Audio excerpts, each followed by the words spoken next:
దేశవ్యాప్తంగా ప్రజలకు వేగవంతమైన రవాణాని అందించాలనే ఉద్దేశంతో పలు బుల్లెట్ ట్రైన్ కారిడార్‌లని నిర్మిస్తున్నారు. ప్రస్తుతము ముంబై, అహ్మదాబాద్ మధ్య బుల్లెట్ ట్రైన్ కారిడార్ నిర్మాణంలో ఉంది. మిగతావేమో ప్రపోజల్ దశలో ఉన్నాయి.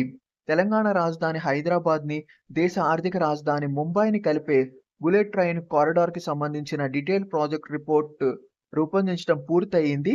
ఈ డీపీఆర్ ప్రకారం ఈ బుల్లెట్ ట్రైన్ కారిడార్ పొడవు వచ్చేసి 761 కిలోమీటర్లు ఉంటుంది.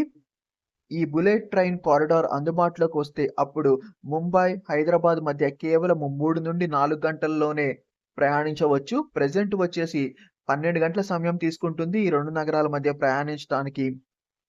హైదరాబాద్, ముంబై బుల్లెట్ ట్రైన్ కారిడార్‌ని నిర్మించడానికి 2,00,000 కోట్లు ఖర్చవుతాయని అంచనా వేస్తున్నారు.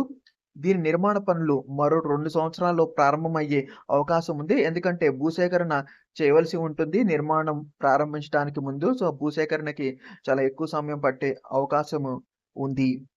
ఈ బుల్లెట్ ట్రైన్ కారిడారు మొత్తము 3 రాష్ట్రాల మీదుగా వెళ్తుంది. తెలంగాణ, కర్ణాటక, మహారాష్ట్ర.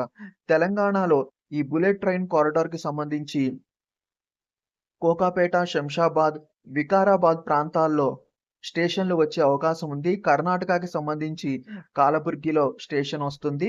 ఇంకా మహారాష్ట్రకి సంబంధించి సోలాపూర్, బారామతి, పూణే, లోనావాలా, నవీ ముంబై, థానేలో స్టేషన్‌లు రావటానికి అవకాశం ఉంది.